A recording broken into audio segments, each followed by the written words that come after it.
All right, and we are back here on the GSMC football podcast. And for the fourth part of the show, we are going to now get into talking about Kellen Moore and him essentially taking the Saints job. And how do we feel about that? So, leading up to the Super Bowl, it seemed like that's where things were trending towards, is Kellen Moore taking this job.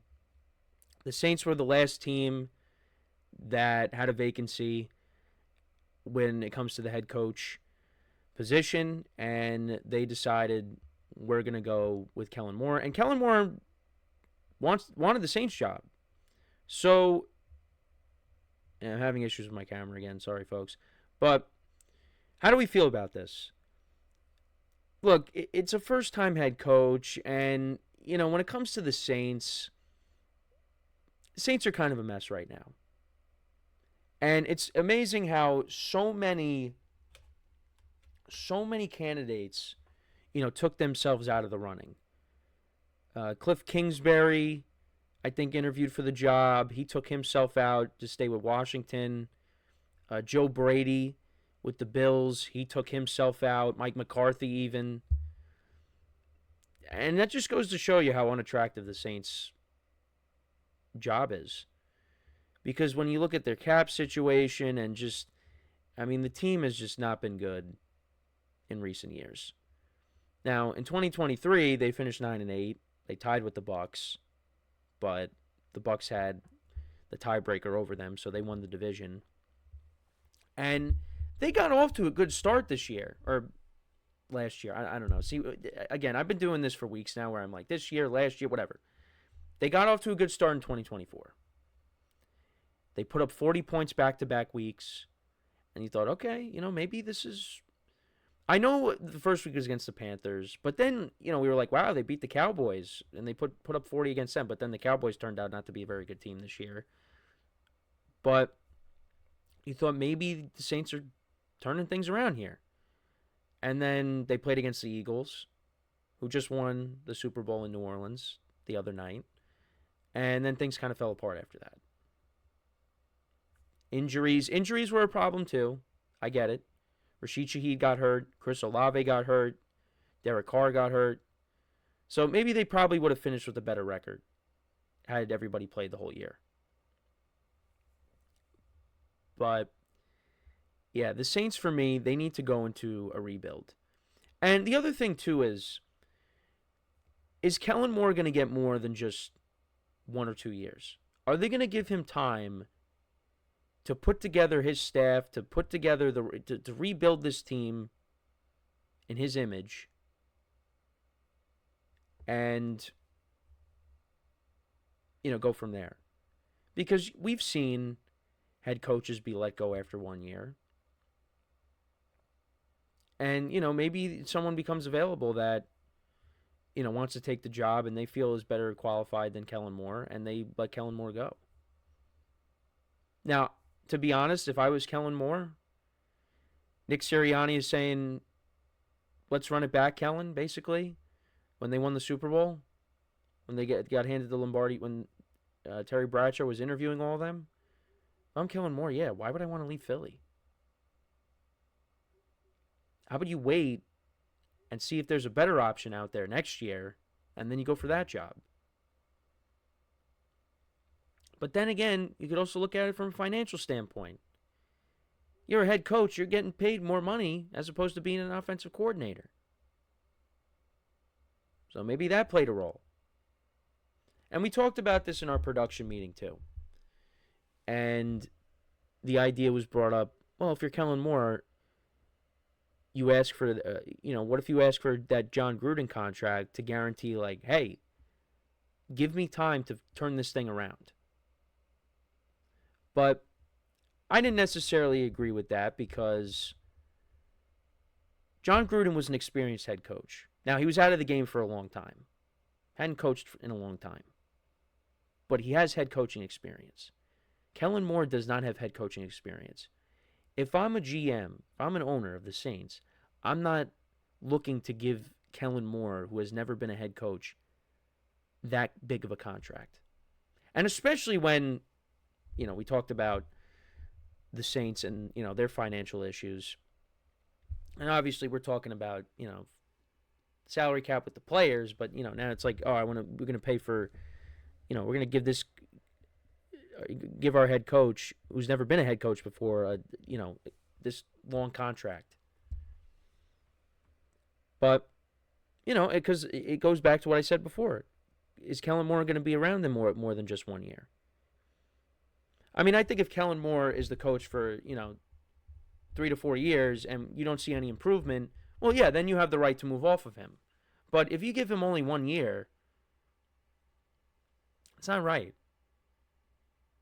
Because the Saints, it's going to take more than just 1 year to turn this thing around. Are they going to keep Derek Carr? Are they going to keep some of these veteran guys? They already started to sell off. I mean, they traded Marshawn Lattimore to the Commanders. I think you trade some of these veteran players that you still have on your team and get stuff back for them, because you're not going to be competitive. You're just not. You look at this division that they're in. You got 2 young quarterbacks. You got another veteran quarterback in Tampa, in Baker Mayfield. Looks like he's found a home there. Michael Penix, I liked what I saw. Bryce Young, I really liked what I saw after he got reinserted into the starting lineup. The Saints, you got Derek Carr, but Derek Carr really hasn't given you much. And what is this? His 3rd year? Already? Actually, no. This is his. This was his. Oh, this is going to be his 3rd year.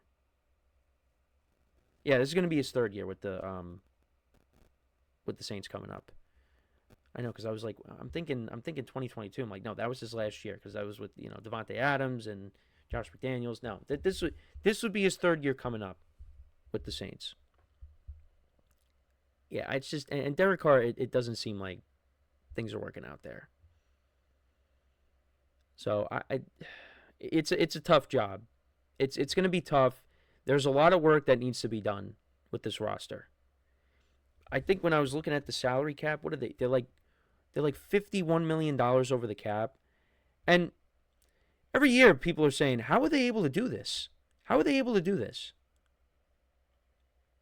I mean, they figure it out. And you got some guys that you're still paying that aren't on the team right now. I'm trying to look it up. So this is the salary cap for 2025 for the Saints. So they are, give you the exact number right here on spottrack.com. That's usually where I go. And of course, it says Safari can't open up the page. Nice. But I think it was like $51 million over the cap. Either 41 or 51. And it's just, how are they able to do this every single year? But yeah, if I'm the Saints, I'm looking to just let go of guys and just you really got to start over again. Because since Drew Brees left, since Drew Brees retired, since Sean Payton left, it's gone downhill. It's gone downhill. Yes, they finished with the winning record in 2023, but look what happened this year.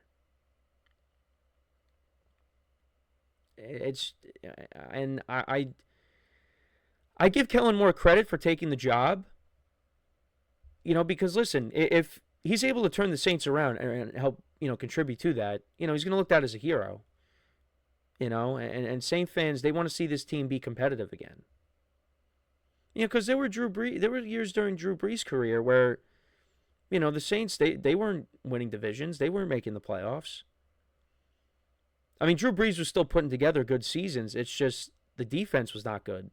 And then finally, when they, fixed the defense, they made the playoffs from 2017 to 2020. And then Brees retired, and they haven't made the playoffs since. And then they thought bringing in Derek Carr was going to help them out, and really hasn't. So, yeah, it's tough right now for the Saints. It's tough. This team needs a lot of work. They could be one of the worst teams in the league next year. Again, they didn't finish with a good record this year. So, I mean, we'll see what they do in the offseason. I think they should continue to sell off players, get stuff back for them, and just start over. Start over. But we'll have to wait and see on that. But what do you guys think about Kellen Moore taking the Saints job? I mean, for him, I hope that it works out and he's not gone after 1 year. You need more than 1 year. Because, like I said, we have seen teams just move off of head coaches after 1 year and don't even give them a chance to really fix this thing. But we'll have to wait and see. We'll have to wait and see. So we are going to take our final break of the show now. And then when we come back, we'll talk about Deebo Samuel. He requested a trade from the Niners. The Niners have granted permission for him to seek a trade. So we're going to talk about that, where maybe he could potentially end up, what this means for the 49ers going forward, things like that. Kind of just talk about Deebo Samuel's season as a whole as well. But yeah, just another interesting development leading up to the Super Bowl. There's a lot of news that came out. Aaron Rodgers and the Jets, Russell Wilson and the Steelers. I mean, that was kind of a little bit before the Super Bowl. And then we also had this as well. So, we're in the off season now. So this is this kind of stuff that we're going to talk about. I just hope that it's not going to be like Brandon Ayuk, where we were talking about that like almost every week and there was no movement until finally something happened when they gave him a new contract. So that's what we're going to talk about. We'll talk about Deebo Samuel requesting a trade from the Niners when we come back from our final break of the show. So with that being said, stick around, and we'll be right back here on the GSMC Football Podcast.